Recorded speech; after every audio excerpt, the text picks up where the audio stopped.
Yeah, what if it was just like a...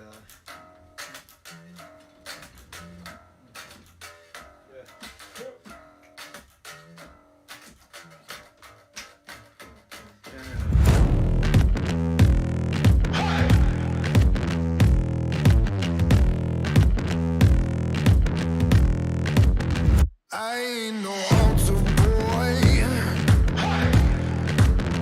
I ain't no yes man. No, no. You ain't no God of mine. No, I don't need your blessings to save me.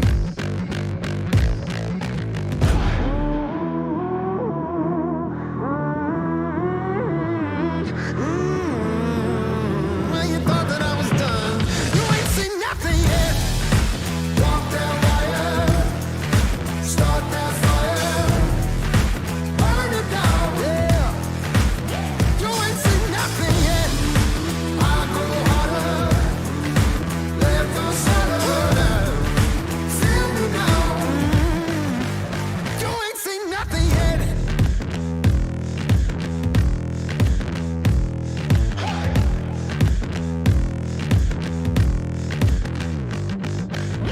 I got this storm in my head, a forest fire in my chest. Look at the time on the clock, man, I'm gonna sleep when I'm dead. Whether you're ready or not, I'm rolling in like a train off the tracks, coming at you. You ain't seen nothing yet. Walk that wire, start that fire, burn it down. You ain't seen nothing yet. I go harder, let the sun feel me now.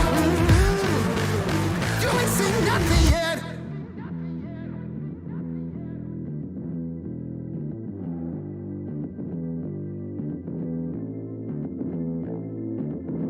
My heart, my soul, my fight, my appetite won't stop, won't quit. I come back every time.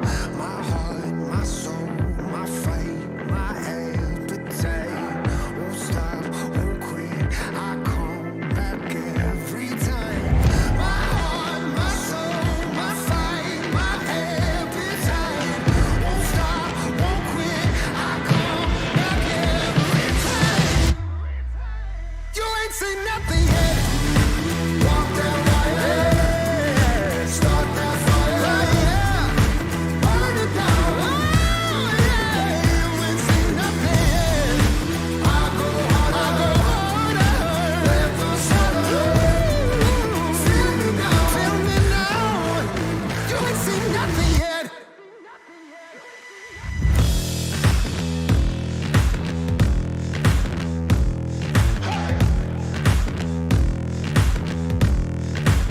You ain't seen nothing yet.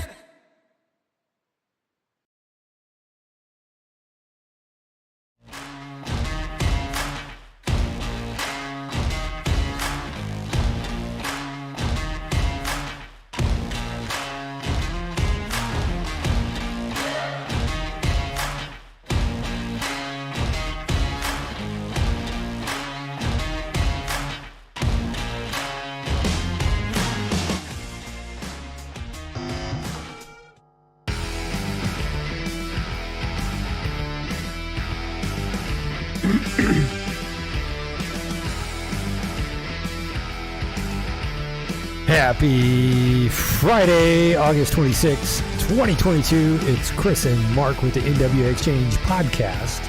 The only podcast you need to know everything about Bella Vista and beyond. Sit down, relax, grab yourself your favorite adult beverage. We're getting amped up over the news this week. What's going on, buddy?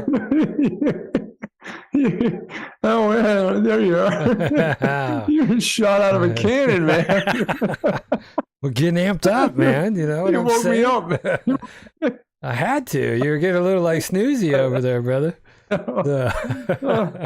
Oh man, that How was you too doing, much. bud? It's, I'm doing great, man. How about yourself? Did you have a good Friday? Yeah, I did. It was just busy as usual, man. Always it's chasing been a the busy tail. week, man. It feels like I'm burning the candle at both ends, man. Trying to get prepared for this this next week, and got some work to do tomorrow as well. Helping out a friend with wedding. You mentioned that. Yep, it's just feel burning the candle at both ends, bro. Yeah, and the amp games they're coming up too. So we'll get into that later. But yes, sir. Yeah, it seems like everybody's scrambling around doing something right now. Well, and they had a busy week with, there was a lot of things that happened this week, right? You had the city council meeting, you had the POA meeting. A lot of news came out. If anybody caught us on the Facebook live we did last night, we talked a little bit about this decision to spend $300 billion on student loan forgiveness. So if you're curious on our thoughts on that, head over to the Facebook. Remember to like, share, subscribe, follow, and check out that little 30-minute video where we kind of discuss our views on absolutely bailing out student loans. This is why you have to sleep with one eye open, man. Metallica said it best, man. Sleep with one eye open, gripping your pillow tight. Oh, man. For real, man. All right. All right, let's get into the local, man. All right.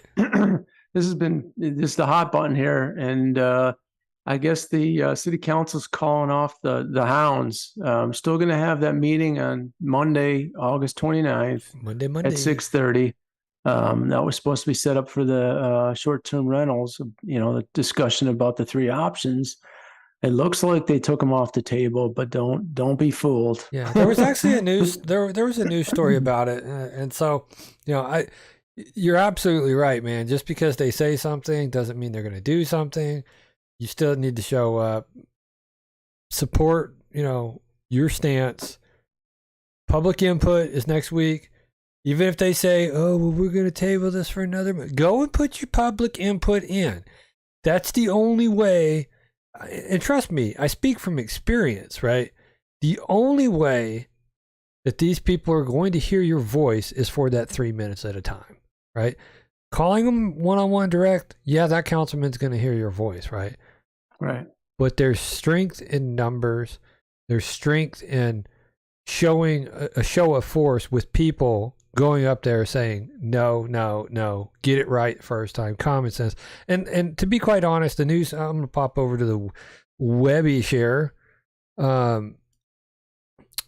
Basically it says, after hearing some stuff from the Department of Health, they are going to kind of push everything off a month, and they're going to work on it to make sure that they have enough time to account for this quote-unquote new information that the Department of Health representative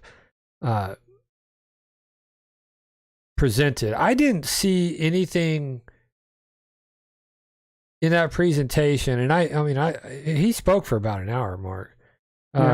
That would sway me either way on that whole. The septic needs to be regulated by the state and the county health department, all that, right? Right. No, they consider and speculate what may or what may not happen, but that's speculation, and you don't use speculation or goat math science when you're developing legislative documents, right? It should be factual and follow the laws of all the agencies, the state agencies, and everything else, and not upset what their regulations are.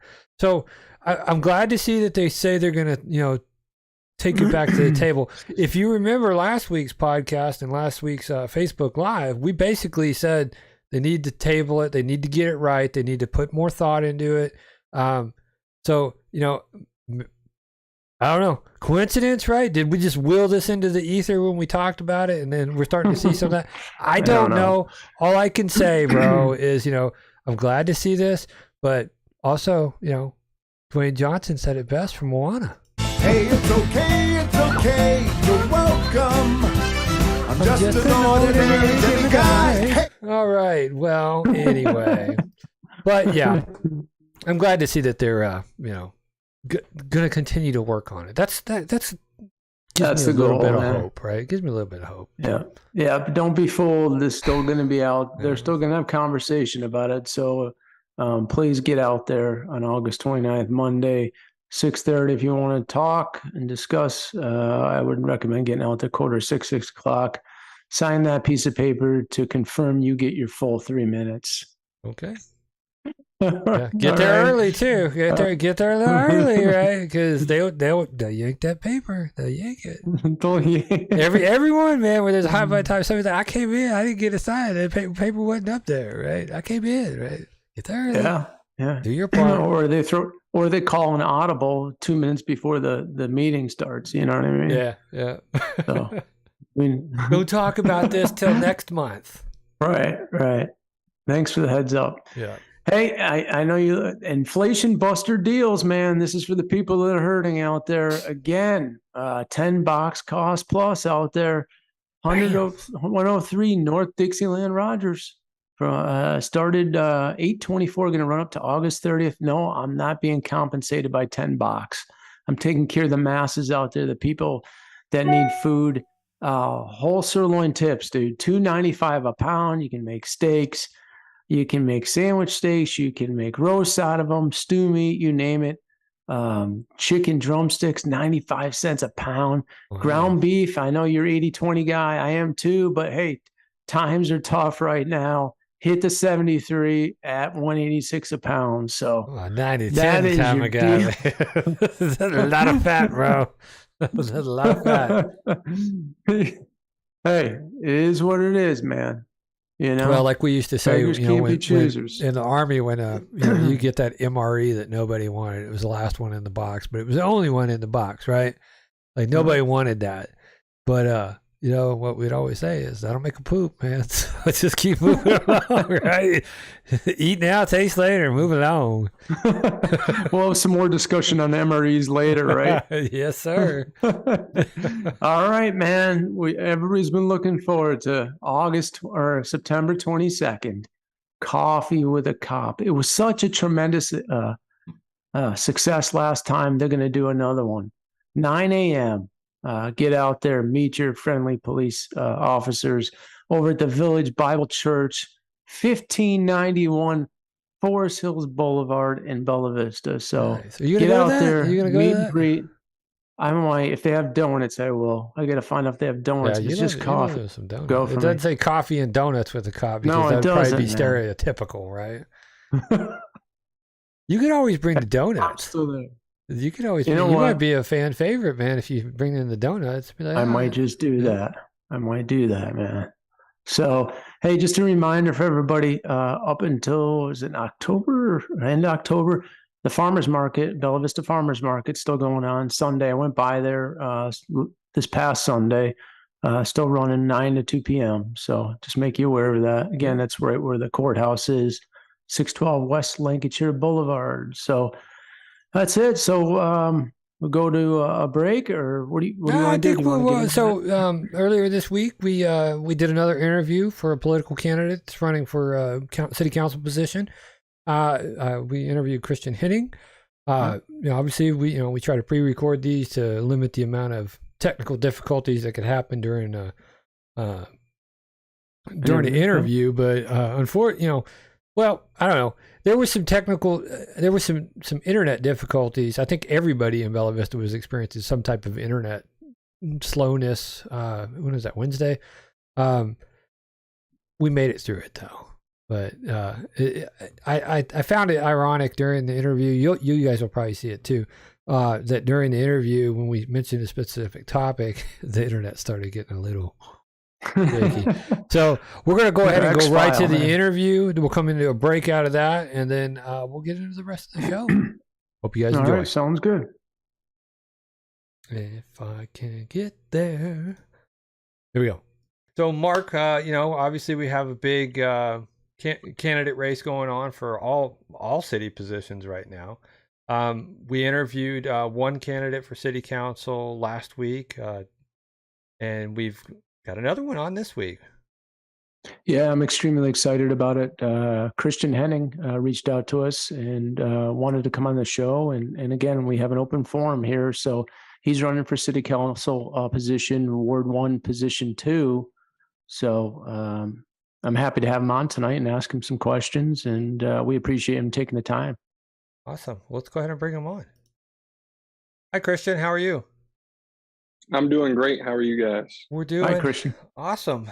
You know, it's another great day in the good old USA. So That's it. So you know, you're running for Bella Vista City Council. I don't believe this is the first time that you've run for political office in Bella Vista either, right? You ran previously. Is that correct?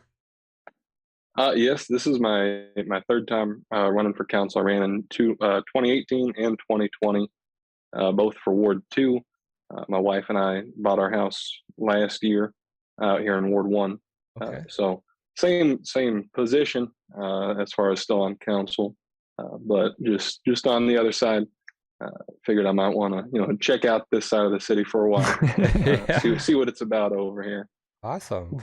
Well, you know, we like people who are politically involved, who feel like they can affect change in the community. You know, because I've always been kind of a person like that's your right as an American citizen to, one, petition your government, but two, if petitioning your government doesn't work, run for office. So thank you for throwing your name in the hat on this. And we're going to go ahead and ask you some questions. Sounds good. Question one. Ready to go. What will you do to improve transparency and communication between the residents and our local government? So the easiest answer I can give for that is just being available. And I know that's a very broad thing to say, but I'm sure you guys know. I've seen you there, and I've seen you interact directly with them. We don't need council members who are going to tell people, how to come address council. We don't need people, sitting up there saying, "Oh, you should have emailed me or called me before." Mm-hmm. That's what the meeting's for, is to come address council. It wasn't until a couple of years ago that we could actually get a response from city council. We would just go up and, you could speak and pour your heart out for them, and they would look at you and say, "Thank you very much." And then you go sit down.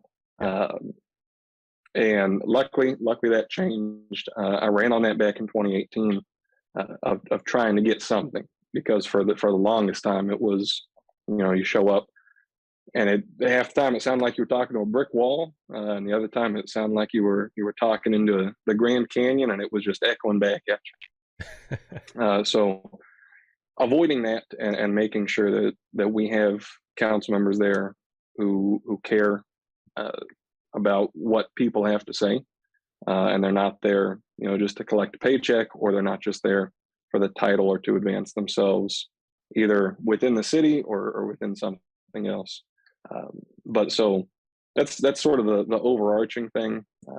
A more specific way to do that, and I'm sure I'll bring it up later on too, is live streaming the city council meetings. It's 2022. Kevin Dooley does a great job on his Facebook, and he streams there, but not everyone has Facebook. Not everyone follows his page. Not everyone even knows about him doing that. And it's a great service he's providing, but not everyone has interest in maybe getting the TV channel and seeing it on there, or waiting a week and a half, maybe 2 weeks for it to pop up on YouTube. There's a lot of people who show up just to hear. They don't even speak. They just show up to hear. And it gets real crowded. You get, excuse me, especially with COVID going on, because it's still not over. But trying to, get something like that where you can have that communication go out in a much more easy way. We just got to make the effort. We just got to try. Okay. I agree. We've seen a lot of back and forth and some dysfunction in these work sessions. How can if you're going to be elected in the city council, how can you bring them together? It seems to me, in watching these work sessions with city council members, they can't seem to get on the same page. There's a lot of back and forth and childish behavior and what have you. What can you do in your mind, or if you were going to be elected in that position and become part of that group? Um, it's funny you mentioned that, because I know you brought it up specifically to one of the council members involved, and everyone I've talked to has agreed that it was a bit ridiculous. I say a bit; it was very ridiculous. Some of their behavior that they were showing, but I've spent the past 6 years working with kids either from the age of 3 all the way up to seniors in high school, and I'm currently supervise the in-school suspension program at a middle school in Rogers. And I was just talking to a kid yesterday who was having an issue, when someone says something to him, of how he reacts. And the best way I could tell him something, I said, people are going to say whatever they want to say to you, and they're most of the time they're either not seeing it from your point of view, or they know exactly how you're going to react, and they want that, and they want to coax it out of you. Right. And there is a bit of, there is that disconnect. They can't speak to each other before the meetings without it being, a public meeting. So there's going to be a little bit of contentiousness and kind of a little back and forth, but there doesn't need to be bickering. Right. Everyone on that council wants something better for Bella Vista. We all want to improve Bella Vista.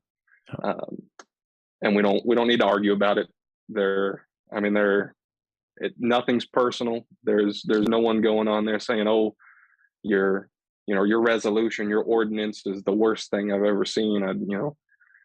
It's not. There's criticism, but when you start going after people, then it gets out of hand really quickly, and you have stuff happen like what happened a month ago.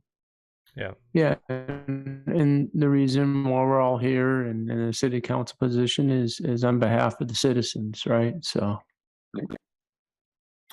I agree. Go ahead, Chris. If you received $1 million grant to use for the city in any way that you wanted, what would you use it for and why? Like what do you feel you could put that money to better Bella Vista?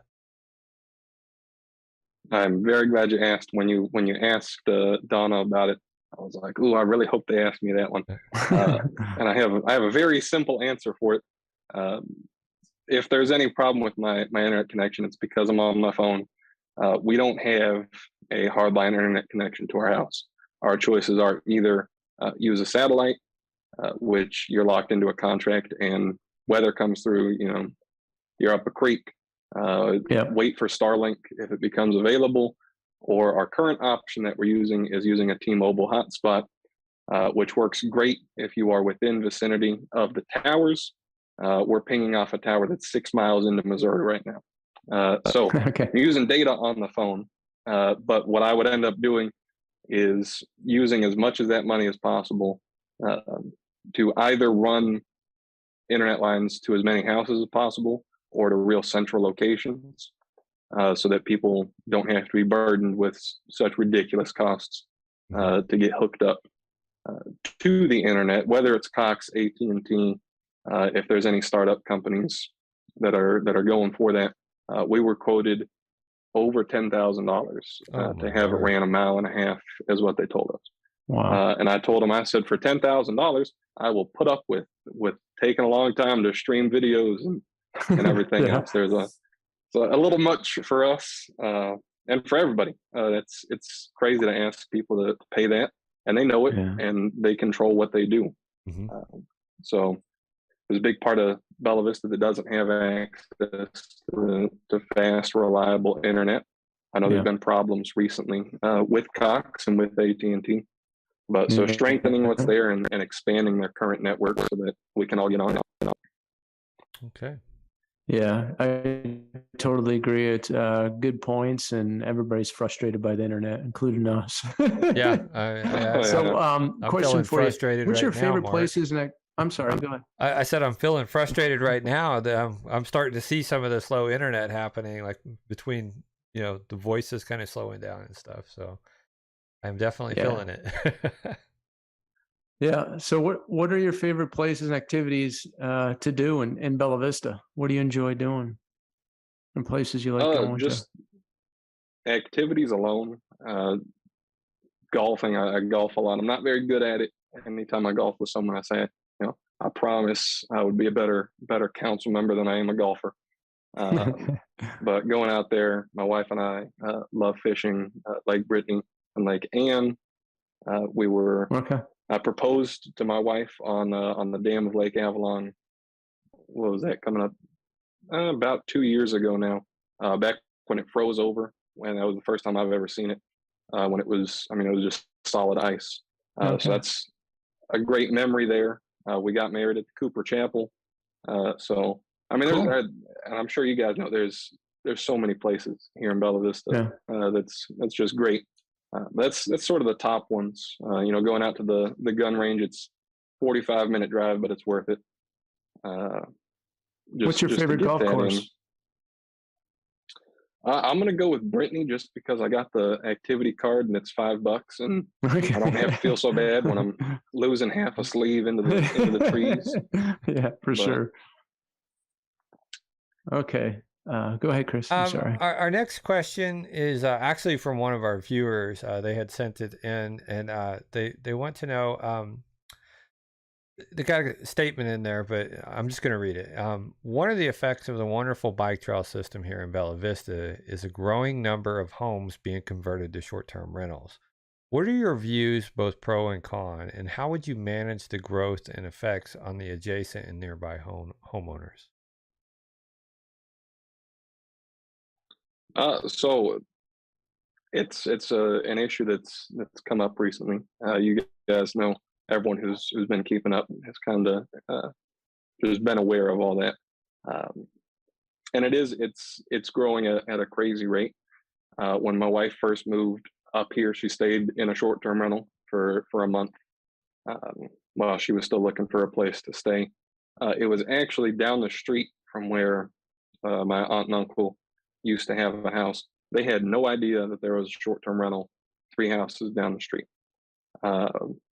It was one where the homeowner lived there and they rented out a room, but it was constantly someone in there when my wife was in there for a whole month.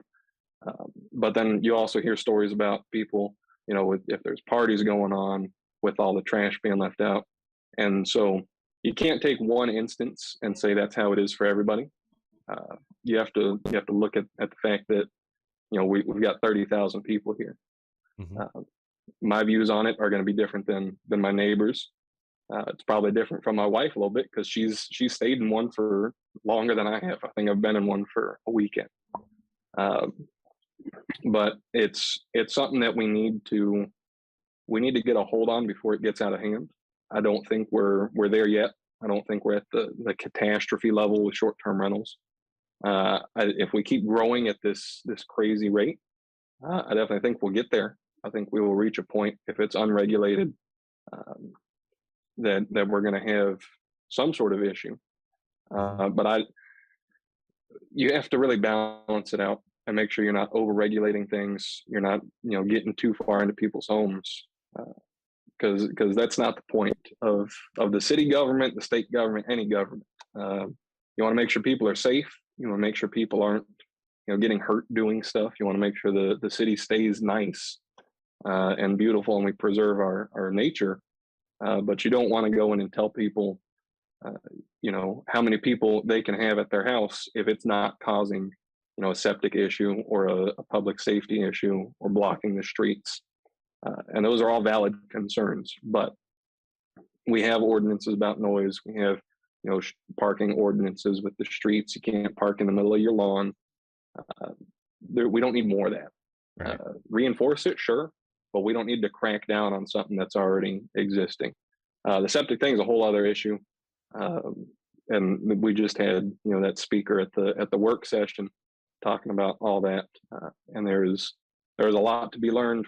Seems like from everybody on council, everybody in the room. I think we all learned something when he was there speaking, but we need to do it in a smart way.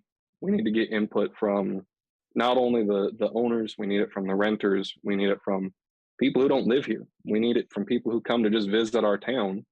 We don't want to be known as the city that, oh, it's great to visit but not to stay in. Right. On all the buildings, on all the, when you walk into the city council meetings, it's a place to call home. That doesn't mean a place, to call home year round. There's people who have a house and they come down here for 2 months. They rent out their house the rest of the year. They're not going to want to call it home if they've got to pay hundreds and hundreds of dollars, get all this crazy added on stuff. So I think we need to embrace that, a place to call home. That means different things to everybody, but we need to realize it's always going to mean different things for everybody. So find ways we can improve it, find ways we can kind of hone it in. But banning them's never been an option. I don't think it ever will be. We need the money. But simple common sense stuff, I guess, is the easiest way to say it. We don't want skyscrapers or octoplexes or anything like that. Yeah. Yeah. So, hey, Chris, I'm going to hit on number 8. Okay. Since we get, what are your thoughts of commercial real estate expansion in Bella Vista? How do you feel about that? I know there's been a lot of talk about trying to increase the tax base to grow this community. We're going to know what your thoughts were with it. So I had a meet and treat. I didn't have a meet and greet. I had a meet and treat. It was, just a meet and greet with cookies. But I had plenty of people it was at Tanyard Creek. So we had a lot of people from Bella Vista and also not from Bella Vista come through. And a lot of the people who weren't from Bella Vista, I said, oh, are you visiting here? They said, oh, we're staying in Bentonville. We're staying in Bentonville. We're staying in Bentonville. And it was just over and over and over. Some people don't like to do Airbnb, or I'm not even sure what the other platform is, VRBO. They don't like doing that stuff. A lot of people prefer hotels. I know I prefer hotels when I go places. And there's a couple spots that I'm sure everyone knows we could really use a hotel in the city, but there's a couple spots where it makes you wonder, why isn't there one there? That spot right across from City Hall, it's been vacant. They cleared the whole lot. I mean, it is perfect. If you had to pick a spot and say, where should we put a hotel? That is the first thing that comes to my mind. And for some reason, we still, it's been years and we still don't have one there.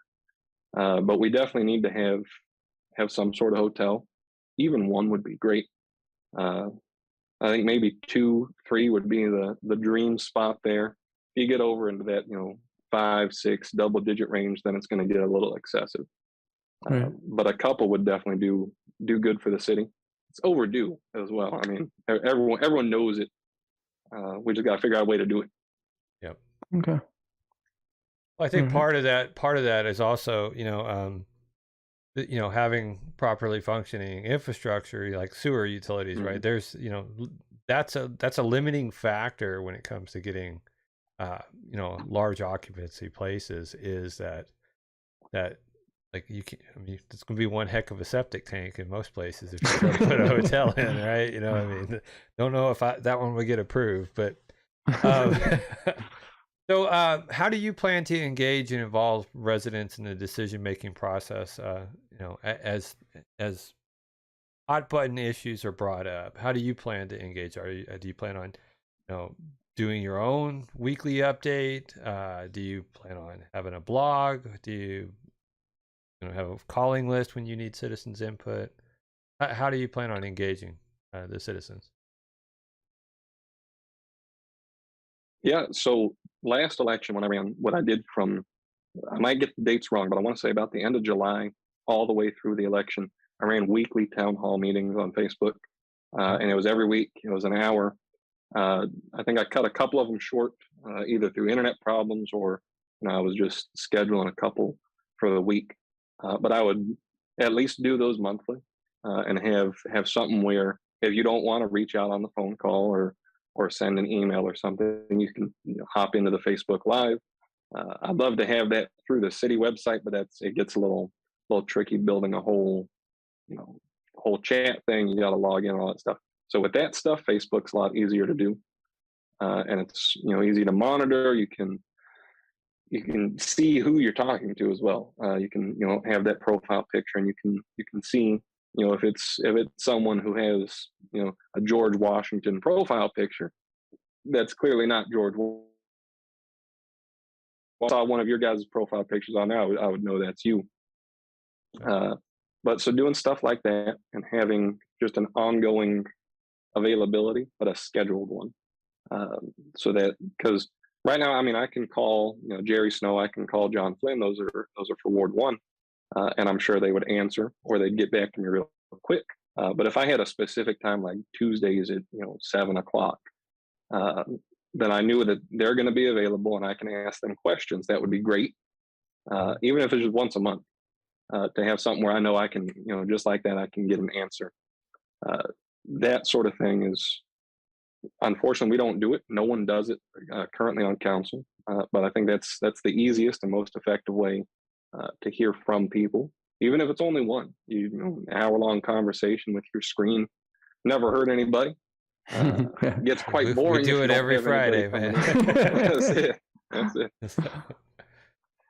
So just to recap with you, people watching tonight, and why should they vote for you? I mean, what separates you from the other candidates that you feel it separates at the end of the day? Yeah. So my biggest thing has always been, I'm not gonna, you know, ever talk down on anybody, whether it be when I'm running or if I'm, you know, once I'm on council. When I ran 4 years ago, I didn't, you know, go around saying, oh, you know, Larry Wilms is gonna, you know, go crazy because we went to a runoff. I wasn't bringing anybody down, and I'm gonna do the same thing this time. We all want Bella Vista to prosper, right, and we all have, you know, different ideas. I'm proud that I have. If you go back and look at things from 4 years ago, you'll see a lot of it. You know, community involvement. You know, keeping the community safe.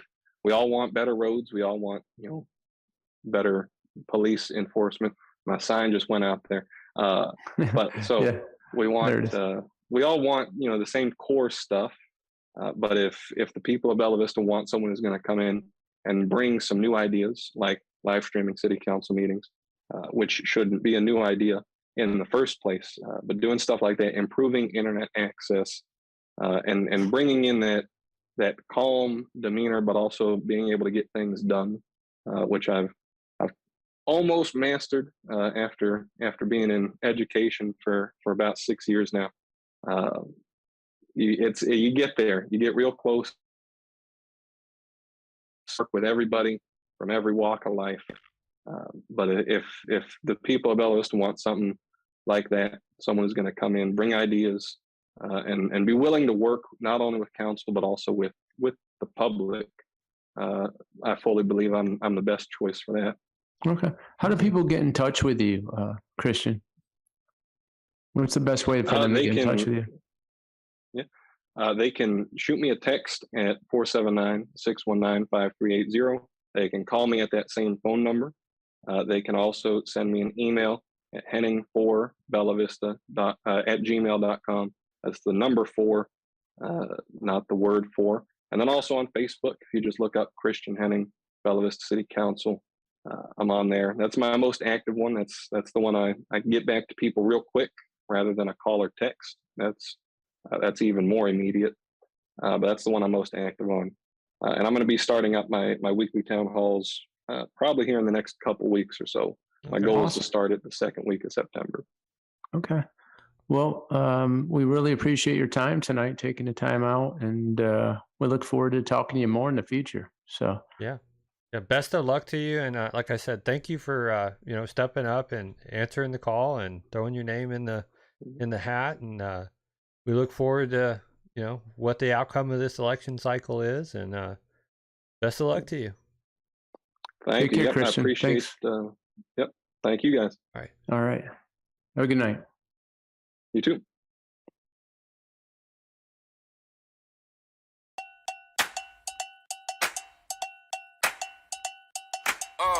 It must be the way I walk. It must be the way I talk. You know I got something to say, and I can keep going for days. Yeah, call me up if you need a little sauce, baby. Follow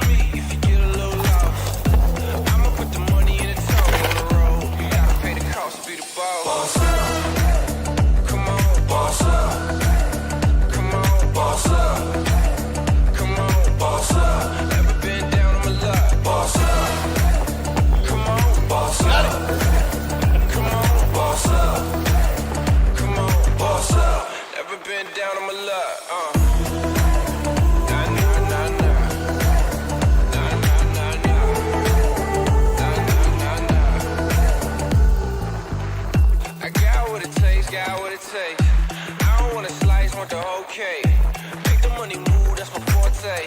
Then I'ma take off for the whole day. I'm just weighing all my options. Looking at my watch, hit me back when it's popping. I've been on top, cause my stock never dropping. And this is for the ones that been watching.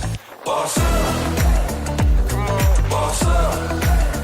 Come on, boss up. Come on, boss up. Never been down on my luck. Boss up. Come on, boss up. Come on, boss up. Come on, boss up. Never been down on my luck to the.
We're back.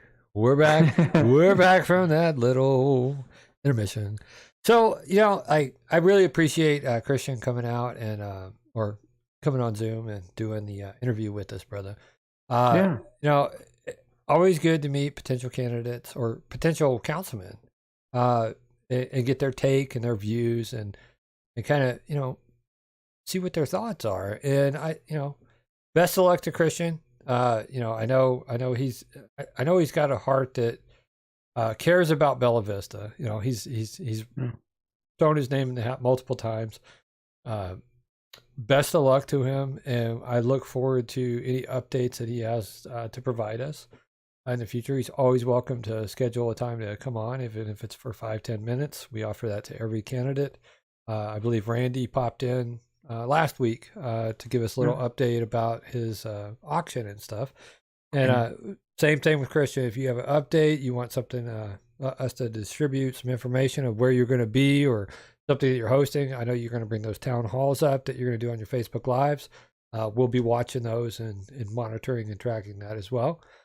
So thank you very much for your time. Even though everybody in Bella Vista had internet problems that night, we still made it through there. And that being said, we have another candidate that will be coming on next week. Yeah, we can't disclose that yet, but it'll be Ward 1 position 2. Same. Yep. They'll be competing against Christian and against Donna also. So it'll be interesting. I think the next probably 2 months are going to be packed with a lot of candidates. Yes. So I'm looking forward to it. And Kristen did a good job tonight. Yes, he kind of. I think he's young and he has some ideas. We'll see what happens. Yep. And at the end of the day, man, like regardless of if you think your ideas are better than that person, the question you really have to ask is, did you go down to the courthouse and file? Did you go down to the city clerks? Did you throw your name in the hat? Because it's easy. There's this old it's the I'm trying to remember who it was. Was it Theodore Roosevelt? Give me one moment. I'm going to find this quote because I really like this one has always resonated with me. It was the man in the arena quote, I believe is what it was called. One sec. Man. The man in the arena. Yeah, it was Theodore Roosevelt. This one has always really stuck with me. It's not the critic who counts, nor the man who points out the strong man's stumbles or where the doer of deeds could have done them better. The credit belongs to the man who is actually in the arena, whose face is marred by dust and sweat and blood, who strives valiantly, who errs, who comes short again and again because there is no effort without error and shortcoming. But who does actually strive to do the deeds? Who knows great enthusiasms, the great devotions? Who spends himself in worthy cause? Who at best knows in the end the triumph of high achievement, and who at worst, if he fails, at least fails while daring greatly, so that his place shall never be with those cold and timid souls who neither know victory nor the defeat, right? Yeah. That quote has always stuck with me, because you can try or you can sit on the sidelines and yell, right? Yeah. And so just by entering into a race, right, there's something to be said about that. It's putting yourself in the seat, right?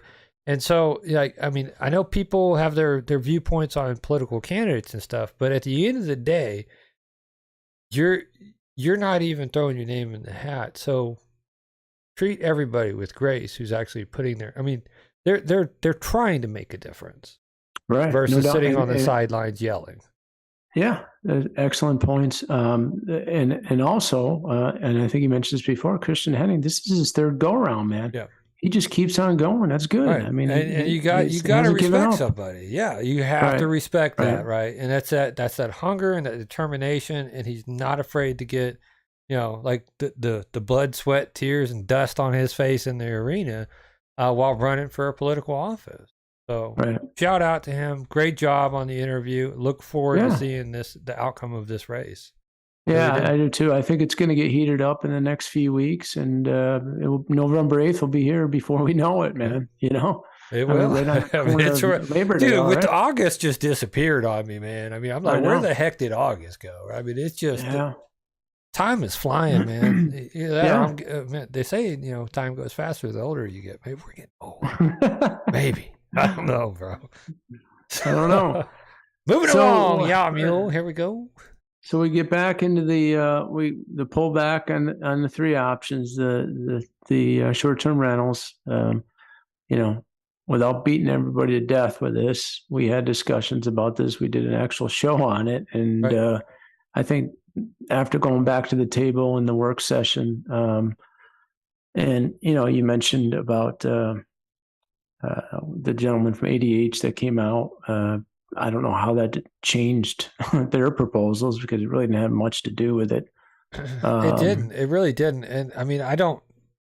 I mean, like the data that gentleman gave, and thank you for coming out and educating people on septics, and to me, it felt like it was very speculative or generic data, right? I mean, like you have to take septic systems on a case-by-case basis, right? Yeah, I agree. Some septics will last a heck of a lot longer. It depends on how you maintain it, right? It depends on, are you putting enzymes in there? It depends on, do you have periods of vacancy, right?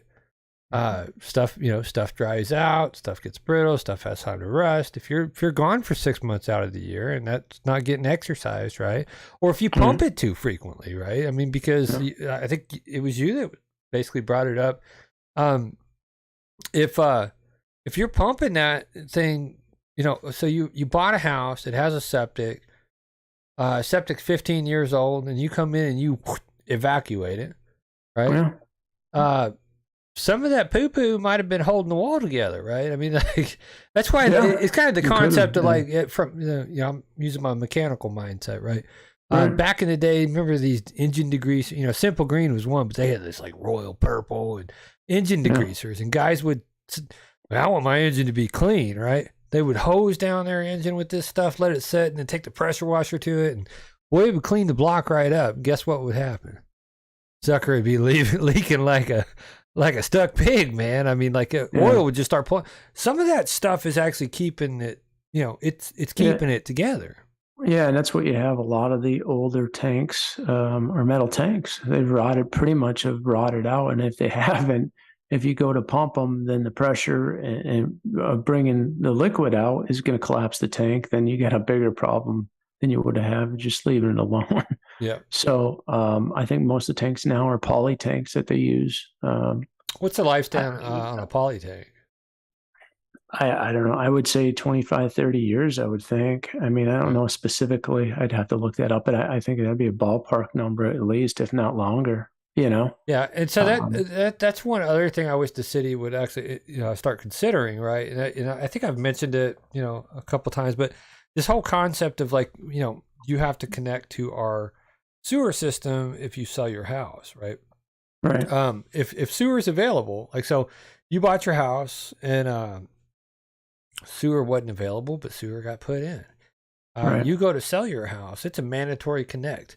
Now, that's true. Very true. You bought your house and you lived in your house for 20 years and the septic tank failed and sewer wasn't available and you put in a brand new septic system. You spent that 20 grand getting your septic system put in. Even with like, you spent the extra money and got like, where you ain't ever got to worry about your garden having, the effluent system being pumped to, it's fertilizing. Right.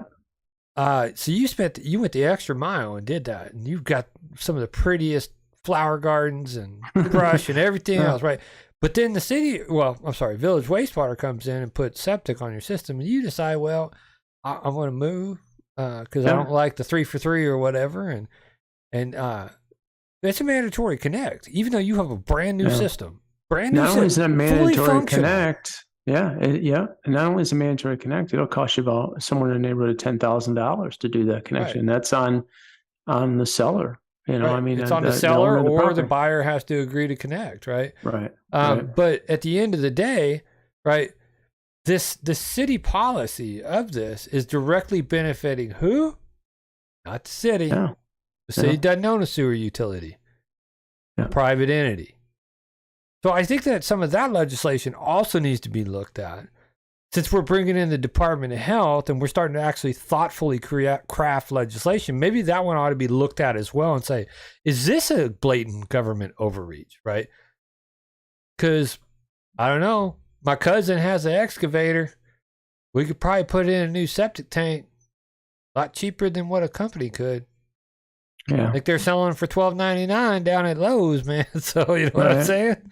Do the labor you work. It might be a crappy job, but pun intended, it ain't no $10,000. Yeah. It's a slippery slope, and I agree that needs to be looked at too. That's a lot of money, It is.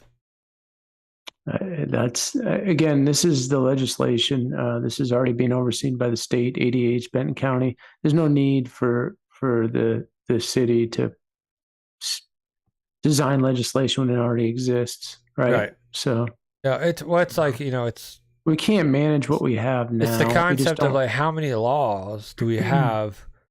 It's like tax code, right? I mean, like, you can call an expert on tax code, and they ain't an expert. They're only an expert on one portion of tax code. Even like the IRS can't even point you in the right direction, right?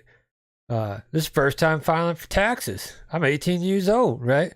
Can you just tell me how much I owe? No, that's on you to estimate and figure out, right? Well, what if I get it wrong? Well, then we, fine you and possibly imprison you. Well, so but you don't know how, but I mean, like, you could just tell me how much I owe. Well, what if I get it wrong? We'll fine you and imprison you. Well, how would you know if I got it wrong? Well, we know exactly how much you owe us, right? It's like, huh? I'm just saying, right? I mean, like, it's simplification, man. Like, quit creating ambiguity by over legislating stuff, and then like giving people the opportunity to say, no, the state supersedes the city, or there's been case law where a law was encroaching on somebody, even though the state's constitution said you couldn't do this, right? Like, get this stuff vetted by a constitutional lawyer, state and federal constitutional lawyer, before you even, especially when it starts encroaching on property rights. Right. Just saying. Right. I know we're going off the deep end, but I've always been a proponent of flat tax, 10%, whatever, across the board. You make, $100,000. If I had to pay 10% flat tax, man, that would be a good day. But A this is good what I'm day. saying. That everybody pays that. The millionaires, the billionaires that are finding loopholes, and some of them aren't paying any taxes, right? At the end Right. of the day. So everybody pay. I'm not saying specifically 10, maybe it's 15% or 12% flat tax across the board, no matter who it is. There was somebody who did a study. It was several years ago, probably 15 years. Basically said that that America could get away with doing basically a 5% flat tax, 5% across the board, right? Well, maybe if we didn't mismanage all the money, like Well, yeah, you're right. If we weren't, spending $300 billion on student loan forgiveness, and like that's another one. I was watching some of the traffic on that today. Somebody said, "Well, what's the difference between the payment protection program loans that they were given and they forgave, right, to small business owners versus a student loan?" And luckily I had a friend who chimed in on it. That's how I saw the post. Was the difference is the government didn't say you're going to go to school and you're going to sign this document and agree to paying this back, right. To go to school. But the government did say you can't operate your business. There's a huge difference in there. So anybody using that talking point, you might want to smack them around with some facts. The government didn't shut down or didn't hold a gun to your head and say you're going to go to college, right? Nobody told you to go to college. But what they did is they shut down people's businesses, their ability to feed their families and to further themselves and their businesses for almost a year and a half. In some places like California and New York, almost 2 years they did it. Yeah. The thing with the flat tax is most of it would get rid of all the loopholes and all the deductions and all this stuff. I mean, you could cut the IRS just for. I mean, well, yeah. Look at the budget of the IRS now. But they got an $87 billion increase in their budget. Yeah, and I don't know what they bought, how many weapons they bought, how many billions dollars. The world will never know. it's like that hoot owl with the freaking Tootsie Pop, man. The world will never know, right? Showing my age again with them old school commercials, man. All right, man. One of our favorite topics here, electric vehicles. I mean, I just can't get enough of this, man. People, I mean, there's so much gray area for me, man. Is it just me? No, I'm going to say electric vehicles are cool. The concept of it is cool, right? It's cool. Until you actually, if you're a person like me that travels a little bit, right, here and there, I don't want to sit in a parking lot for 2 hours while my car charges. Yeah, here's my thing, man. Okay, so I'm going down 71, man. What are they getting? 300 miles or whatever. The car dies. Where's the charging stations on 49 from here to Fayetteville? I think there's some at the K and so I can tell you, I've seen some in Northwest Arkansas. Oh yeah, the KNWA building over there off of the new station? Ajax. There's charging stations there. Was it 8th Street Market? There's some charging stations there. I've seen charging stations. I don't get out that much, man. What, a handful? A handful? Well, I've seen some is all I'm saying, man. I haven't seen any. How about, okay, my other thing is, do you know anybody that actually works on these vehicles? Because I don't. I mean, they're maintenance free, bro. Oh, okay. What do you mean? You gonna get oil change? I mean, obviously there's bearings and stuff that would need to be lubricated, right? But I mean, it's probably it's probably a little fitting, and you just do it like a normal vehicle, right? I mean, I would assume, right? So any lube place can go and find those Schrader valves. Have the fire stations, have they learned how to put out fires with the police or the fire departments? Well, that would be there's a class A, B, and C fire extinguisher, and this would be electrical fire, so they would obviously use an ABC fire extinguisher. See, even I know that much, bro. Yeah. Right? Well, hey, you learn something. Come on, throw me another one. Come on. So they've been trained then. You're telling me the fire department in Bella Vista has been trained for electrical fires, like in a vehicle like I would that? think that they would have to be trained for electrical fires because they enter residential areas, right? And they have residential electrical fires. But like that's where the whole ABC thing came out, right? Is the extinguisher that basically can do it all, which most residents have. I don't know, man. Like, I mean, like my thing with the EV thing though is there's a we had this on deck. Oh, I can't push the button because I don't know.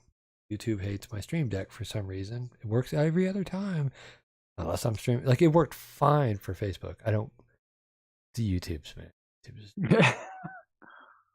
But oh, that's man, that's the inflation busters deal. Tips, baby. I can't get enough of it, man. What was it? Electric vehicle owners are fed up with broken EV chargers and janky software, right? This was August 17th, right? Since we were talking EVs, I went ahead and pulled up some news. A common complaint you hear from electrical vehicle owners is about the sorry state of public EV charging, broken chargers, janky software, busted screens. But a lot of this is anecdotal, and it can be hard to find any rigorous studies to capture the current state of EV charging in the U.S. J.D. Power surveyed 11,554 electric vehicle plug-ins, hybrid vehicle owners from January through June 2022 for its second annual Electric Vehicle Experience Public Charging Study. Ooh, that's a mouthful. Despite big growth in the number of public EV chargers in the U.S., EV owners say the overall experience still sucks. Okay?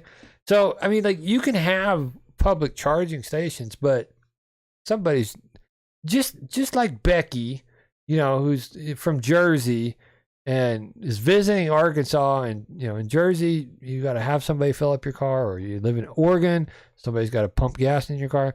Well, Becky's visiting Arkansas.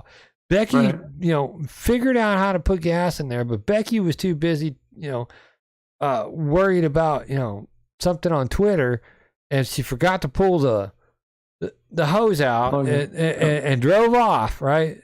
I'm sure the same thing happens with these EV charging stations, right? Right. Especially when somebody's like, oh, I'm going to sit here for an hour and a half, 2 hours while my car charges to 100% because I'm on a road trip. I'm going to take a little nap, and then ding, the car goes, you could proceed on your trip. And you drive on, and something's busted. So it would seem to me that most people that are buying these vehicles, because they're so expensive, would probably have their own charging stations at their house.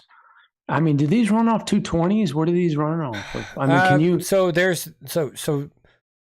most of them can charge off of 110, but it's a really slow. It's the concept of like the board, my one wheel, right? It came with a standard charger, right? The initial charge, like, okay, if I plug in my standard charger, it takes twice the time as my hypercharger. Right. So I can basically go from, like, you know, usually I don't let my board run down under 50% most times. I mean, like, there's been sometimes I got down to 20, right? Right. But I can plug that hypercharger in, and within 40 minutes it's fully charged again. You know what I'm saying? Like, so that's these public charging stations, like they're hyperchargers in most cases, and they're there to allow you to charge your car rapidly. But people at home, do you really need that? And do you need that investment? You know, do you need to get an electrician to come out and run the 220 system? I mean, it might be 30 amp. I don't know. I've never really checked. But it's definitely drawing more power to have that capability. Right. And I think there was on the Ford, like, if you plugged it into just a standard 110 outlet, it like took like 3 days to charge. Yeah. Like from zero to full. Yeah, that makes sense to me. I would think a majority of these people do have charging stations at their house, I would think. Yeah, you would think that they would invest in that. I mean, but in a garage or something like that. I see the benefit, like, you know, I see the benefit of having an EV. I'm not knocking them, right? Because, like, getting around town, like, if you have a short commute, right? It's not that big of a deal. You know what? I'd be more apt to buy the hybrid than I would to buy the exclusive EV. For that reason, right? It's because you're kind of in an all or none situation, right? If the grid goes down, which we know the grid is ancient, and it's struggling as is during summer and winter time, right? It's struggling. At least you have the ability to charge that battery pack from an onboard gasoline-powered engine or diesel-powered engine, depending on what vehicle it is, right? But that's why it's called a hybrid, right, or a multi-fuel. I see more benefit in those, right, than I do straight electric. Yeah, I'd agree with you. That's what I was thinking. I'm like, I don't think I'd ever buy any. I might buy a hybrid, But I mean, where the prices are now, it's just ridiculous, man. I mean, the Yeah. average person can't afford that. They just can't. You know? Right. Well, and that's the thing. Like, it goes back to what I was saying. Like, if you live in town, right, you have a short commute, cool. But do you have the money? Like, do you have the money to invest in that and then also have another car that gets, 25, 30 miles for your long trips, right? You fuel, like that's, and obviously you're paying personal property taxes on both of those. Yeah. Yeah. I'd love to hear from somebody out there that has an electric vehicle and their thoughts about it and how they go about charging and stuff. Would be cool. You know, Dude, I've never rode in a Tesla or an EV. I've been in. If you own one and you watch this, let us know. Like to take us for a ride. Show us. Tell us why you love it. I've been in the hybrid EVs that I've picked up at the airport and stuff, and man, it's weird because they'll run when it gets low, then it'll flip back over, but they're so quiet. It's scary, man. When my friend had one of those. It was like a little Lexus, I think. Yeah. But even with he said the fuel mileage just wasn't what he expected it to be, right? Yeah. Even with the regenerative braking and stuff, it's just you have to. The thing about those is you have to drive the car a certain way to achieve what they advertise. Right. Versus, and nobody's like, but we could say the same thing about gasoline engines, right? Engines, yeah. Right. Yeah. I mean, because nobody's driving, nobody's driving that way. Everybody, I mean, shit, nobody's, pardon my French, nobody's even driving a damn speed limit anymore, man. I mean, like, they just pushing I mean, like, I think I saw a thing, Arkansas is like rated like up there in the worst states to drive in now, man. I wonder why. Why? Well, I mean, the ones I've driven have got, I mean, I've been in traffic and stuff, and you press there's a slight delay and you can't hear it. And that's my problem, man. You get freaked out like the car is dead, man. Like it stalls. Like it stalls or something, but it doesn't. But it's just, you're so used to hearing the engine, right? Right. And then when you press the gas, and the fuel injection, but in electric, man, there's nothing. And you're hearing people around you and you're like, did the car just go off? Well, have no fear. Have no fear. Dodge, they build them Chargers and stuff. They're going, oh yeah. Well, they're investing, they're building a EV style of their Charger. Oh, okay. And just to make, to keep up with the classic, well, I'm sure they're putting speakers on it to make it sound like a. Are you serious? Yes. That's for me, man. Well, it's just a weird, though, man. You know what? It's hard, dude, to understand because you like when you're in a high traffic and you have to go from 5 lanes over and you get to far right, you can't hear your vehicle, dude. You don't know the acceleration. You know what I mean? You're pressing the gas. You're like, is it going? What's the deal, man? There it is. That's funny. TechCrunch, buddy. TechCrunch. Oh yeah. Faster and louder than a Hellcat, right? Oh, that's got It's a good looking car though, man. I mean, so this is a car I could get behind. Look at this thing. This thing is sick, man. Yeah, what is it? Like, why didn't they come out with this body style, like with a big old 2 mile to the gallon, triple supercharged inducted turbo, just a dinosaur killer. Right? You know what I mean? It's funny. All the cars from the 60s and 70s, they just all come full circle, man. Well, that's because their styling was just so badass back. Look at this. I know they were. Look at this, man. It's got like this scooped out front end on it, man. Yeah. It's good sick, stuff, man. Look at that. That thing is so sick. But yeah, they it's gonna have speakers, man, to make it sound loud. Yeah. That's funny. I'd like to hear what that's like, dude. But I mean, can you imagine? Like, dude, let's fast forward 50 years into the future, right? Right. Like, I don't want to. This thing is gonna be like nostalgic. People are gonna be like, "What is that noise? I've never heard that noise." Right? I mean, like they've never heard like, I mean, they wouldn't even understand it, man. And then somebody pulls up in the original that this one was created off of, like 68 Charger, right? And it's like, I mean, it's like battle, right? I don't know, man. It's all the muscle cars back in the day, man. Yeah. Um, I like so we those could spend retro an hour. stylings. What's that? I like those retro stylings, though.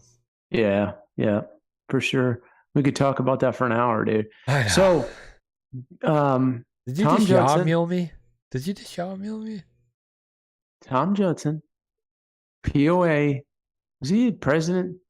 What's his position? What do they He's call the him? chief operating COO. officer. Okay, COO of the POA is having a meeting in September 7th at 6 p.m. at Reardon Hall. The Yes, sir. 5-year strategic plan. Yep. Judson announced that a draft for the new 5-year strategic plan will be presented to members at an open meeting on September 7th at 6 p.m. The meeting will be held at Reardon Hall and will be one of the last functions there before the facility closes for renovations. Remember, they're doing that big old renovation. Right. The meeting will also be live streamed, he promised. Also, a survey will go out to poll members on what to do with the land that was once the 18-hole Birksdale golf course. 9 holes of the course remain open. The area includes land next to the parking lot for Sugar Creek Center. Right. So if you remember, right, you know it very well. It's the butterfly sanctuary where they released that hawk, right? Right. It was the owl. It was the owl, right? Yeah, that was owl. Yeah. Barred owl. The butterfly sanctuary. Well, they've got some projects approved for that use of some of that land, and one of them's a new paved trail and play area just off Reardon Road behind Casey's. Also, the Trailblazers have suggested an extension to the Razorback Greenway running from Mercy Way to the new loop on Reardon. The Greenway extension will stay close to Little Sugar Creek. So 3 for 3, right? We might have to shut down some amenities if we don't get this 3 for 3, right? But they're already actively talking about shutting down the rest of that Birksdale golf course. Yeah. The 9 they closed right? up. Yeah, one part of the 9 was still open. Right. And now this is saying, hey, we're converting all 18 over. And it's already been spoken for on the other side, right? Right. Yep. It's already been worked on. I mean, like, excavating. This whole thing about, well, we're going to have to, raise rates, or like they've already, there's already an active presence in this community that wants to take away amenities. Right. And open up stuff to the public. Like, Christian Henning was talking about, he did that meet and treat. I happened to saw that post. Like, he was down there at Tanya Creek, and he said so many people were like, well, yeah, we're staying in Bentonville. We're here visiting. We're staying in Bentonville, right? Right. Go down to Tanya Creek. It's packed. People playing in the creek, but the majority of the people down there, I don't think, are residents of Bella Vista. I've seen photographers come from Joplin to meet with couples, because they know this location. They've come down from Joplin to take pictures down at, engagement photos and stuff down there at Tanya Creek, right?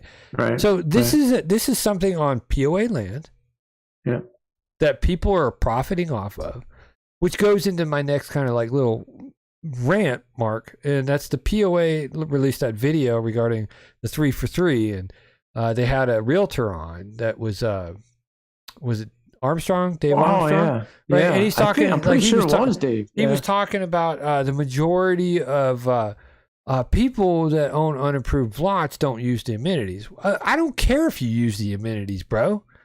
You're still profiting off of the fact that these amenities are making this a very marketable place. Therefore, you should pay your share.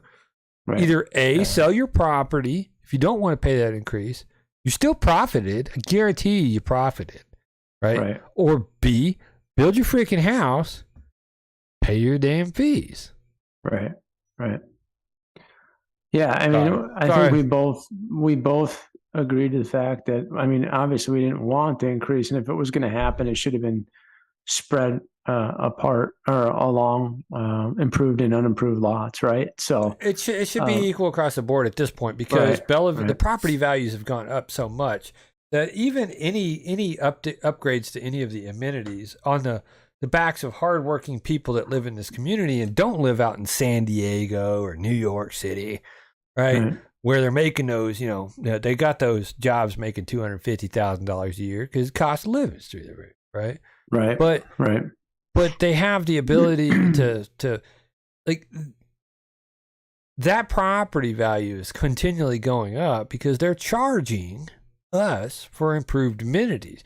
They are Right. directly so I don't like. I'm so sick of hearing this talking point that the majority of people that own unimproved lots don't use.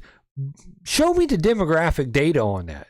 Nobody to this date has shown any data to support that talking point. Period. Well, and that's where people are upset because they haven't disclosed the P&L and itemized, detailed breakdown of exactly, Well, and on what top to of it, spend you've and got what there is, and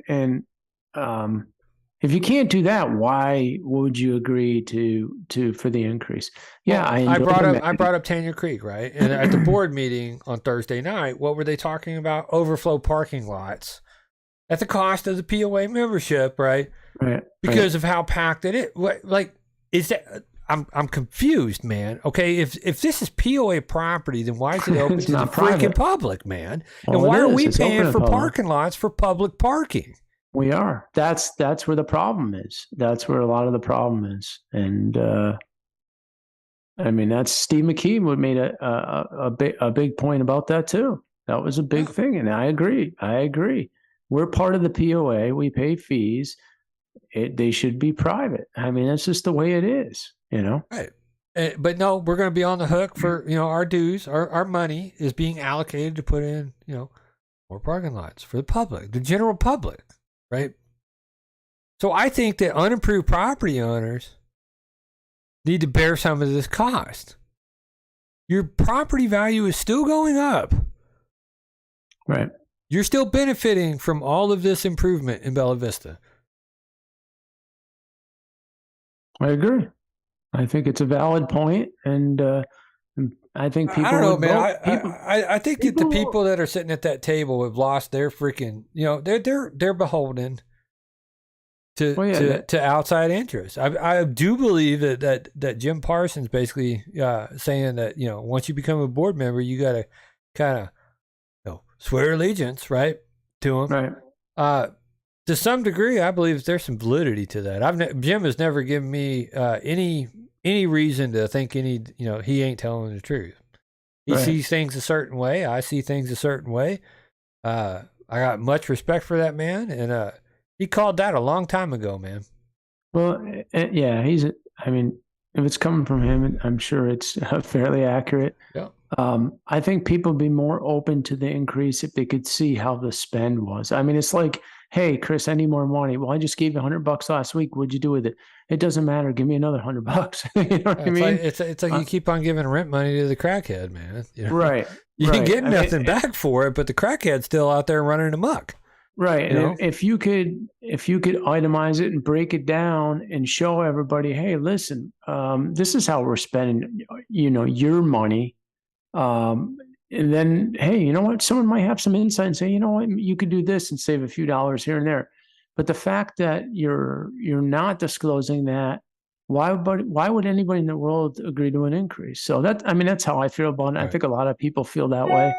I mean, obviously the yes votes will come through for unimproved lots. Why not? I mean, they're not going to be charged anymore. It's still going to be $16 a month. Hey, man, I'll vote yes. It's going to improve my property value that much more, and it don't cost me a dime. Right. Yeah. It just tells you how the system's so broken. And, it's such a polarizing issue for this community. When everybody's polarized. Everything is a polarizing. I mean, the whole student loan payment thing's polarizing, but it would but think about this. It'd be even a better community if you just kept all these amenities strictly for the POA. Right. People would want in more because they realize it's being managed properly. And look at how awesome. I mean, like, that's what we love about Bella Vista. There's just so much awesome stuff to do, right? Right. But you have to be part of the club to use that. Right. But they've gone against that concept when they started leasing it, like when they got into that leasing agreement or whatever, licensing agreement with the city and the Trailblazers and the Walton Family Foundation to put in all these bike trail systems. Love them, not complaining about them. But what I'm saying is the POA wasn't very transparent about that. And now, POA members are on the hook for trail maintenance, even though I know there's tons of people who volunteer and help out with the trails and stuff. Regardless, the POA is still obligated to maintain those. Right. Yeah. Totally. The city is still obligated to maintain those. Right. So the general public can come in and do whatever the heck they want on these things within reason, such as races that jam up streets and then police officers are having to block off and monitor traffic from time to time, right? Yep. Those are public resources that we pay taxes for that are being I know. Oh, maybe the event holder is paying overtime or whatnot, right? Making a donation, but regardless, taxpayer money is being used for this operation. Right. And POA money is being used for this operation. Right. The general public that's flying in to do these activities isn't being charged a dime for this operation. Yeah. Yeah. No, I'm totally agree with you. So, hey, we got a few more topics to hit on here. We got to, this one you're going to like. So this one's, I know we could talk about that forever, huh? Pentagon demilitarizing U.S. Army and shipping weapons to Ukraine. When I first started reading this, I'm like, is this really happening? Is this fake news? Right? Yeah. I mean, it's absolutely crazy, man, what's going on. Revolver news, and I believe that the Revolver's been pretty good about talking stuff. Now it is kind of right leaning, right? But even more reports surface, Pentagon demilitarizing U.S. Army to shovel weapons into the Ukraine black hole, right? So we know that, military aid has been provided to Ukraine. That's public knowledge.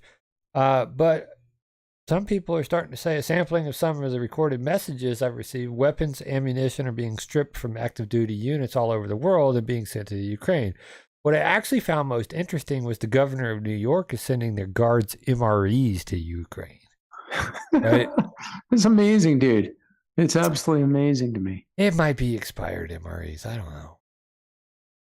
I have to dig into that a little bit. But it's more. extremely concerning. More and more reports are surfacing of the U.S. military demilitarizing active duty units, stripping them of their weapons to send to Ukraine. One suspect's big handouts to the defense military industrial complex will soon be on the way, but with the collapse of manufacturing expertise in the U.S., is the U.S. still capable of making those weapons at scale?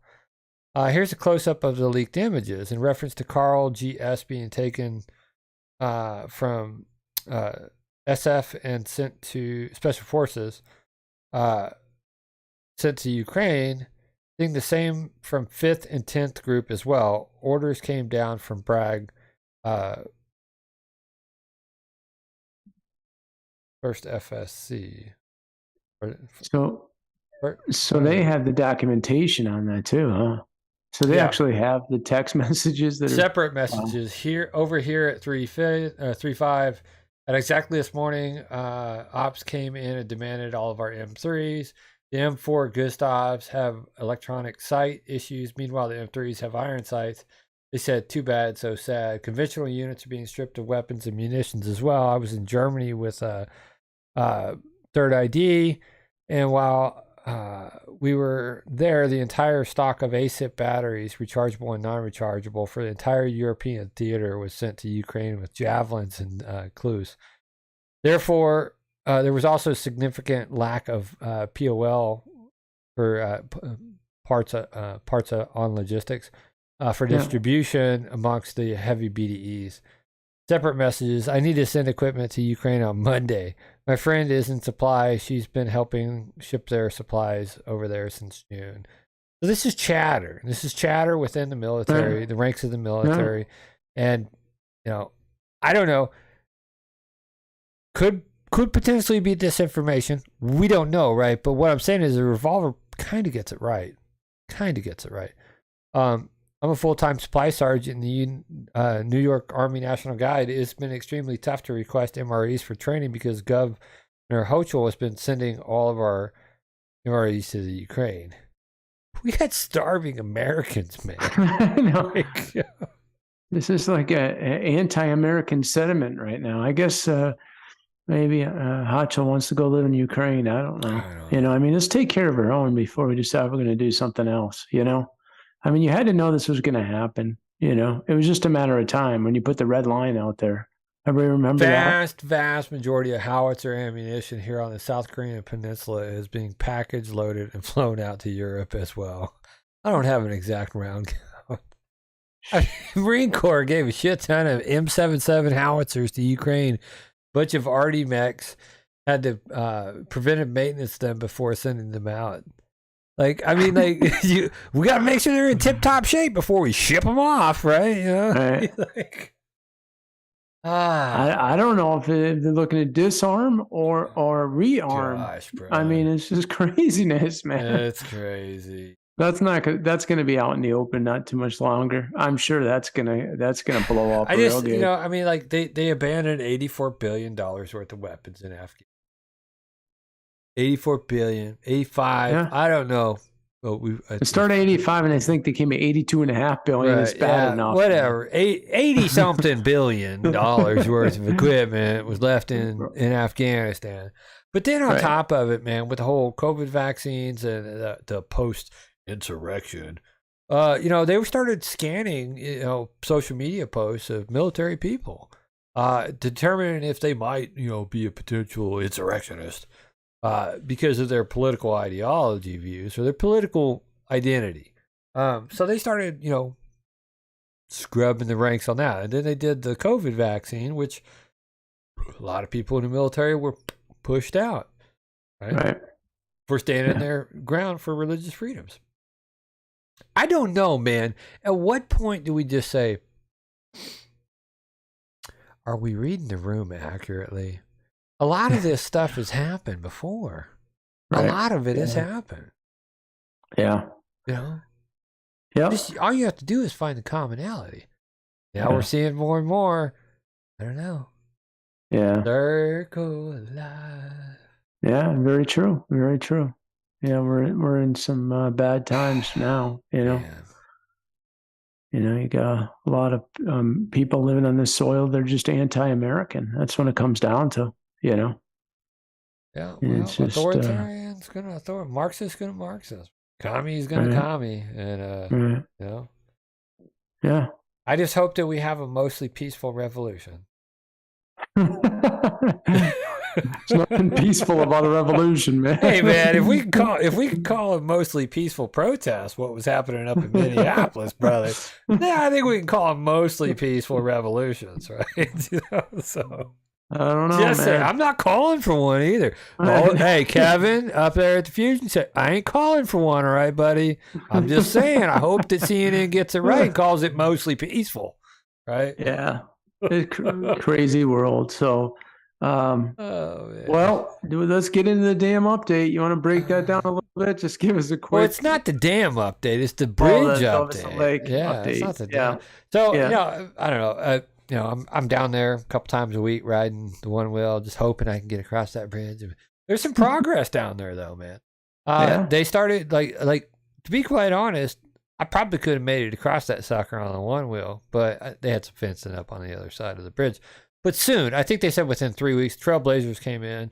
They're doing some work on it. Thank goodness. Maybe I don't know. Maybe Nate made a phone call. I don't know, but thanks, Nate. Maybe, but then again, maybe we just willed it into the ether and it's happening, because that one live stream, I'm like, when's Bentonville going to get off their butt and do something about that, right? I don't know. Hey, I'm going to keep on speaking truth and hoping, throwing it out into the ether and willing it into the Hey, I was happy at this point. I was happy that they took the initiative to try to fix that bridge area and a couple other areas to try to, because right now, like you said, you're landlocked, right? Now you'd be able to get across and go through Blowing Springs. I mean, it doesn't change the fact on the other side of the lake. Right. You're not getting across it, Yeah. And then, they want to do this extension up here, up to, down Trafalgar and stuff. And I'm like, I'm cool with that, man. I mean, it's kind of like what we call a sidewalk in a city, right? Right. But well, people were complaining about the Trailblazers doing that. Look, man, the Wallens gave them the money. Dude, I don't care if the Pope gave them the money. This is a solvable problem. Right. It's getting solved. Right. I understand the dam situation. It's unfortunate about the dam, but I'm so grateful that these guys are coming in and fixing. Someone's this doing problem. something, man. Right. Yeah. Finally. Well, I would bet they try to take the other one and move a crap out of there, but again, they're locked into a lawsuit. They can't do Right. anything with it, you know. Yeah. So I mean, but at least part of it's being worked on, and maybe that'll push the other piece along. And Right. I get Greg's frustration. I really do, man. And the Friends of Little Sugar Creek have spent an extensive amount of time working on that, and we both truly appreciate that. And Yeah, we do. It's I mean, and but I get his I'm also going to frustration, be man. grateful and realize that these are two separate issues. Right. At this point. I agree. No. But you know, every time they push they got to keep on pushing that rock, man, because these guys won't do anything unless they, you know, they put the pressure on. So shout out to the Trailblazers. Thank you very much for looking into this, getting this done. Yeah. Appreciate you guys. You know, love the work that you guys are doing. You know, you're making this place, you know, easy to get around on bikes and EVs and PEVs. Speaking of PEVs, speaking of PEVs, I'm so amped up about this. Okay, man. Oh, I didn't catch it for a minute. Okay, You didn't catch it? No. Amped Electric Games, man. Amped Electric Games is kicking off next Friday. This is a personal electronic vehicle or electric vehicle. Yeah.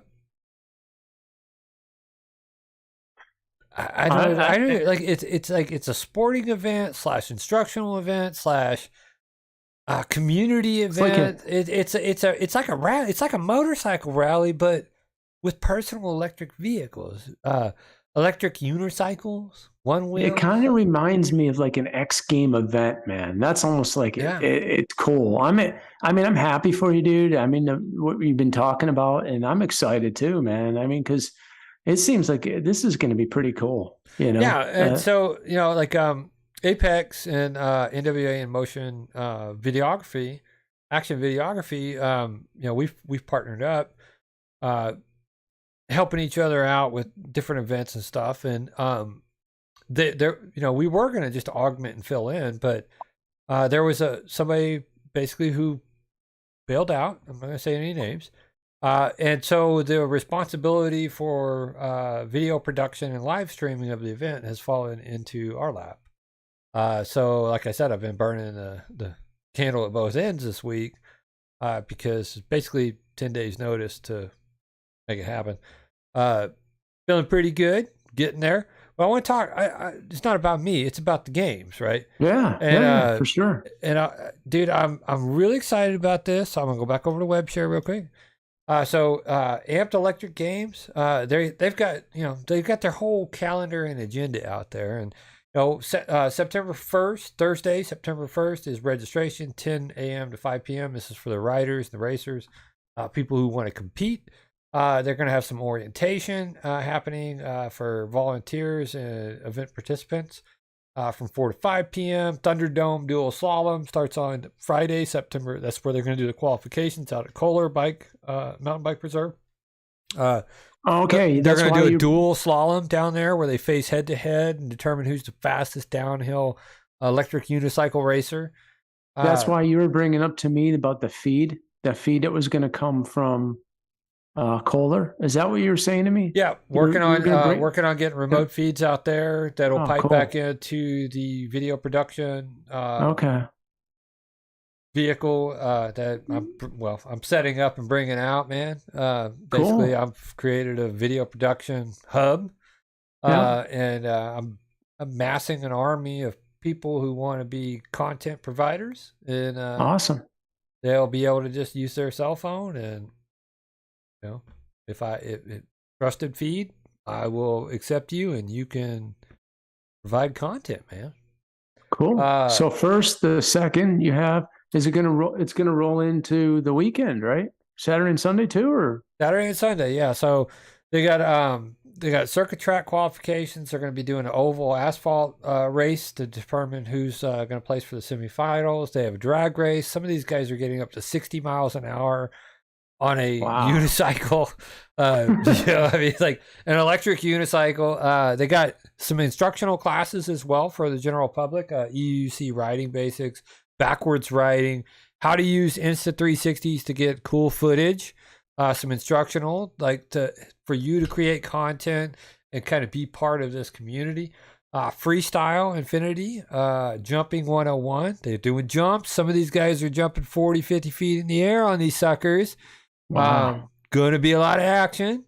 High speed riding with Scott, group riding etiquette as well. Because they do, people get together on these electric vehicles. That's a full slate, man. Yeah. Well, wait. I tell you, people wait wrap there, up. that's only Friday. That's only Friday, brother. Oh, okay. Gotcha. Saturday, they got the drag race semifinals. That's 7:30 to 8. Yeah. Oh, let me go back up to top page. They got a talent show. They got a ride-in movie Friday, September 2nd. So basically, you can ride into the auditorium and watch a movie, complete with popcorn.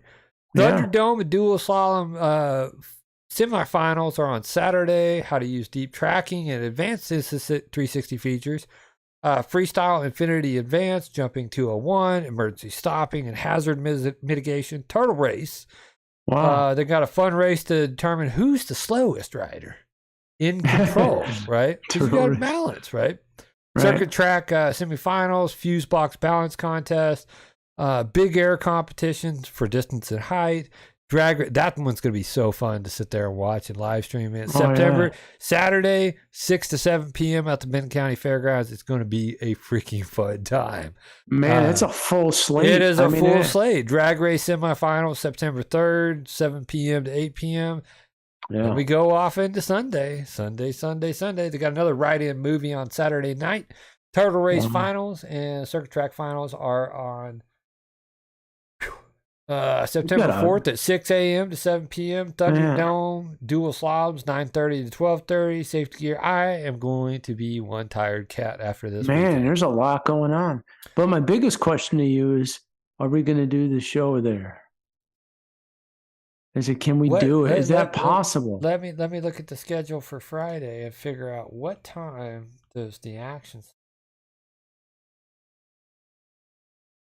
8 to 9, they have a talent show. 10, they have a ride-in movie.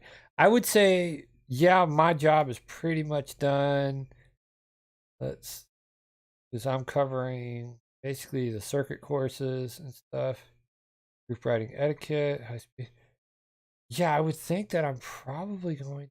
Yeah, we should be able to do the show. I'm still going to have a feed going, but I think I'm probably going to call it around 6 o'clock. Okay. So, and I think after 6, they got the talent show going, but that's not really something I'm going to be prepared to live stream. I mean, I can have a live stream going, but I think, yeah, you and I should probably just do the show from out there and talk with people. Maybe even cruise over to the talent show and check it out, right? Live. Right. Yeah. Why not? Right? It sounds like a plan, man. So, but I encourage everybody to go to ampedelectricgames.com, get a ticket, come out and support, some really cool, fun action. Come by and see us at the video RV, if you can get in.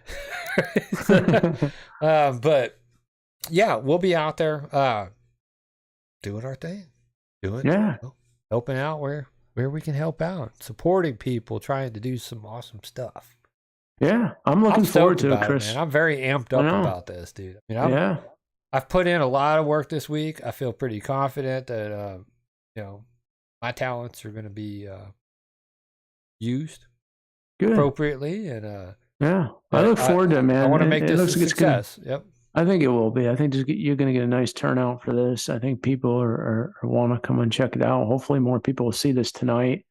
And they do have a street course set up. There are multiple vendors. There are food trucks. There's camping out there. There is Nasty's Float Shop's going to be out there doing demo rides and stuff. I mean, it's a good time to check out this culture and check it out. It's Benton County Fairgrounds.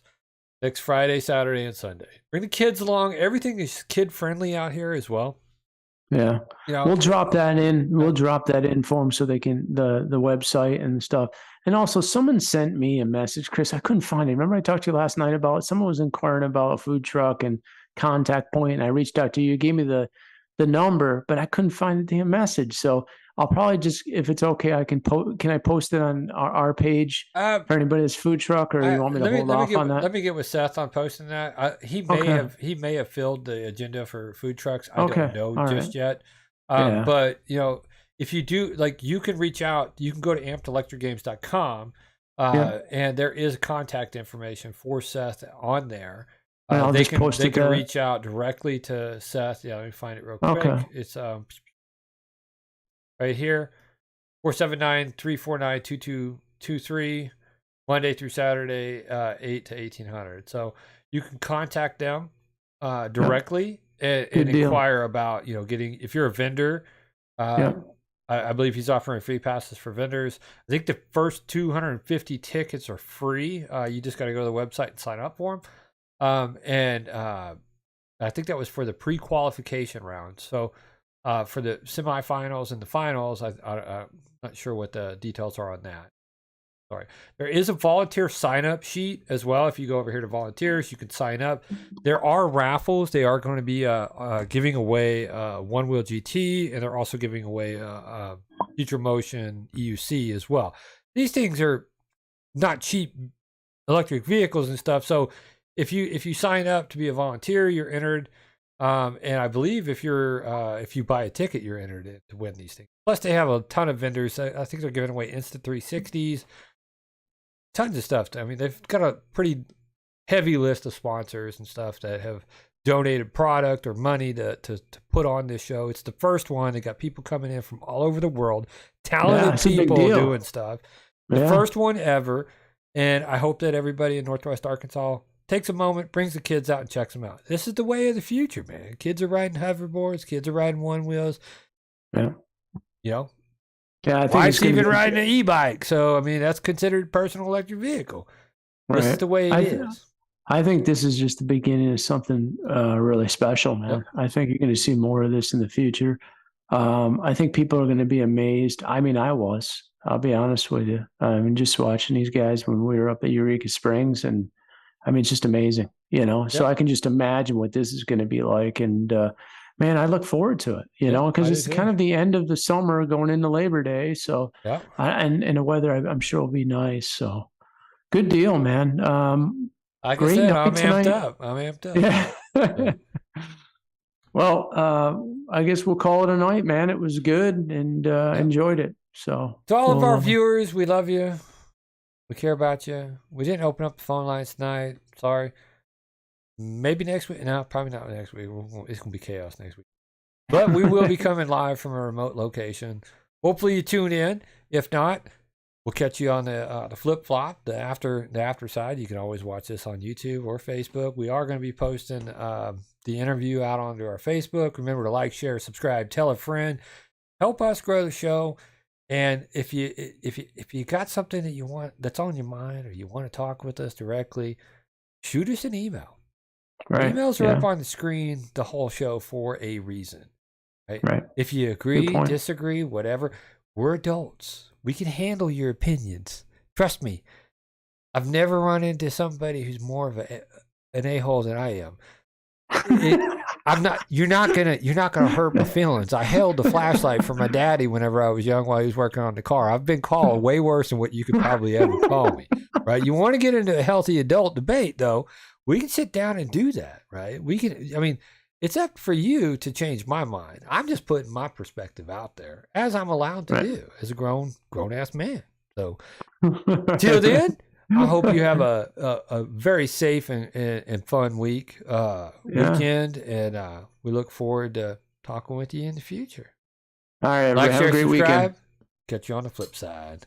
Take care. Maybe. I don't know. Let's. Where's the button? Where's the button? It's in the box. What's in the box, man? Where is it? I can't even find the button. Where did it go? Did it just disappear?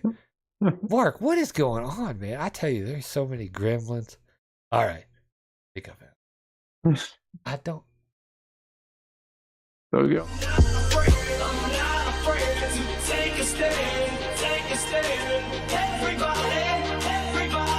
Take my hand, walk this road together through the storm, whatever way.